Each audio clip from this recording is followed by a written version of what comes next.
Hey, welcome back to the Soul Pod. This is Stacy. Hey, thank you all for being here. Man, I can't tell you how nice it is every time I look at the channel and there's more subscribers and there's more comments. And, there's this ripple effect that happens too. It seems a lot of you are also checking out the Soul Podcast, so my numbers continue to go up there. We're about to start season 4 coming into January, which is really, it's been a wonderful journey. And to watch this channel and that channel grow, it's really important to me, and it means an awful lot because this is the work of my life. I'm giving back, and it's nice to see how well it's received. So thank you for that. You're going to like this episode if you're looking for new tools to help you stay on track with uh, old changing old behaviors or developing new behaviors. Really, any spiritual work you're doing that you're struggling to be consistent with. I've got some wonderful info for you on this episode that's going to be helpful. A few episodes back, we talked about the 1% rule. If you haven't watched that, go back and watch it. It's probably 3 or 4 episodes back on the timeline.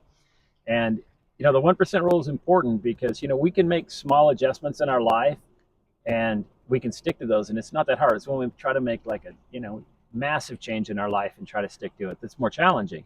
But you make a very small adjustment. You're like, well, it's not going to do much for me. Well, it will if you stay with it over the long term. And look at the 1% rule video if you haven't checked it out. It'll kind of clue you in on what I'm talking about with that. It'll underline it really nicely, actually. Uh, the reason that applies here is that so you've got the 1% rule, which is you might make this minor change, but how do you stick with it no matter what size change you're making? So this video is going to show you a little bit about how to stay on track. And one of the ways you could stay on track is by using a practice that's as ancient as we can tell. It goes back all the way to the beginning of mankind, or at least beginning of consciousness. And that's the concept of ritual practices with ritual items. Um, as far back as we go into written history, we go back to the Sumerian texts, and they have reference to ritual items being used in their religious practices. Because this is what, 5,000 years ago or so, right? It's a very, very long time. It's one of the oldest written languages, right? Maybe the oldest.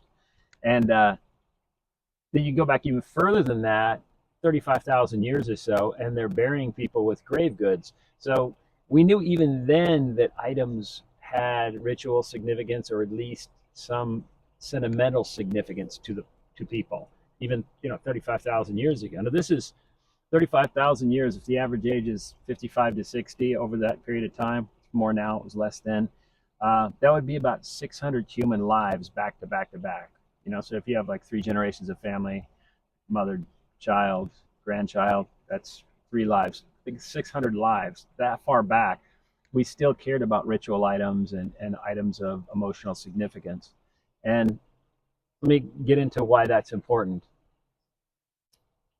A handful of years back, like 8 or 10 years ago, when I was going through a spiritual emergence period in my life, a lot had fallen apart. And I've talked about, that moment in my life where things have to break before you can fix them.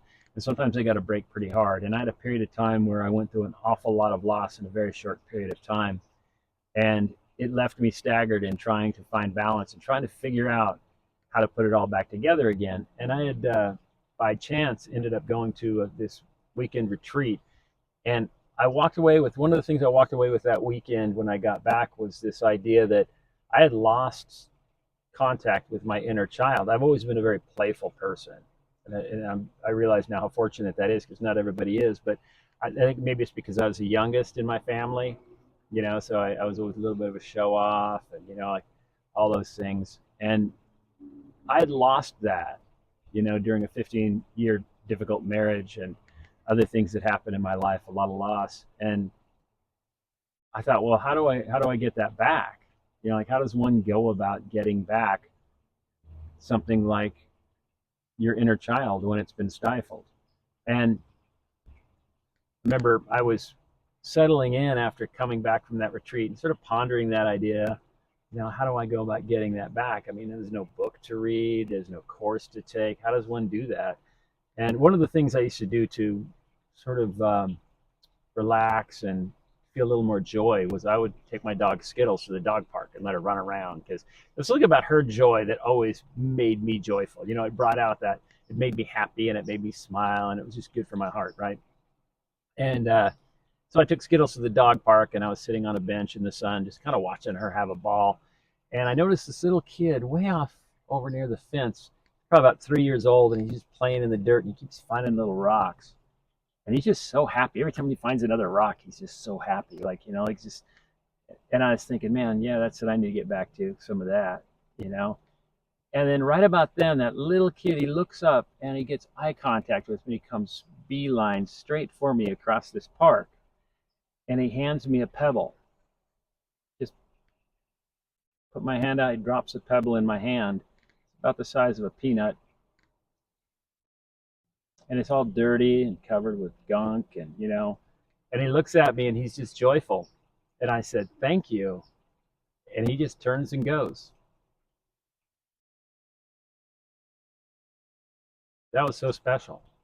In that moment, that little 3-year-old has no idea what he did.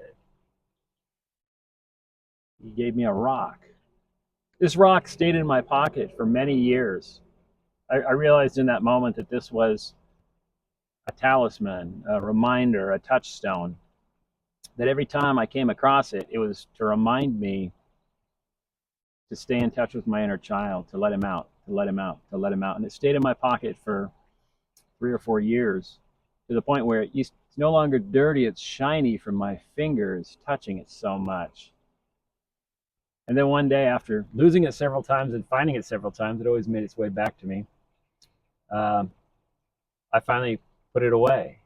And I put it away because the work was done. My inner child, I joke with my friends now that I have no problem. My inner child is right here.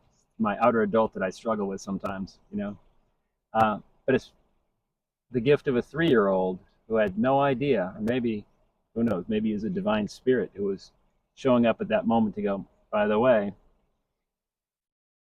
beautiful. So the reason I mention that is that's a ritual item. That's a ritual item. It's a touchstone. It's important. Later on, I added a happiness stone. This one I found on a beach in Baja. Anytime I come in contact with it, just remind myself how good life is. How good life is. Both these have been put away because I don't have to struggle to remember those things anymore. But if you had something you were working on, or you are working on, and you had a need for a talisman, what would it be? Think about that for a moment.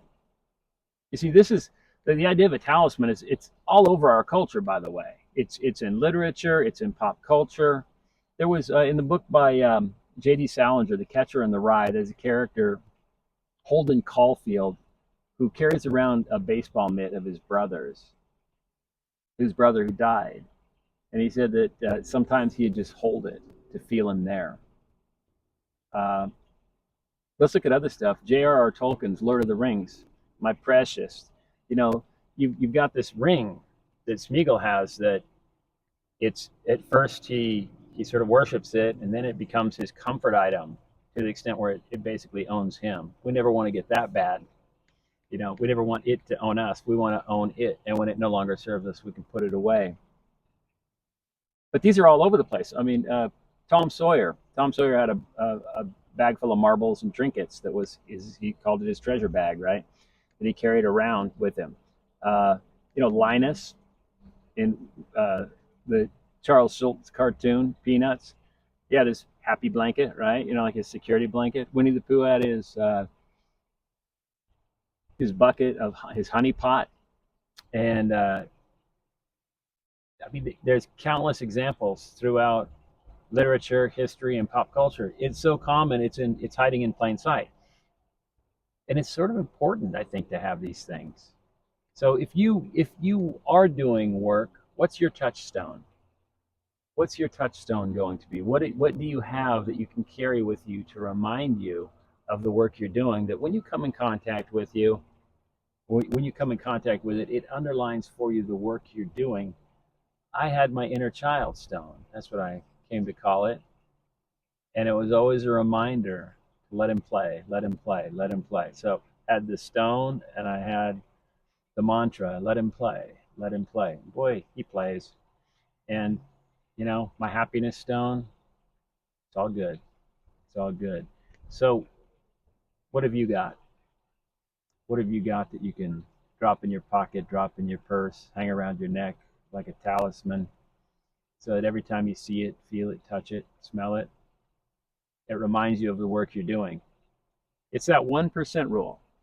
We're changing 1%, and we got to underline it again and again and again and again and again. Ultimately, the research shows it's neural pathways thing.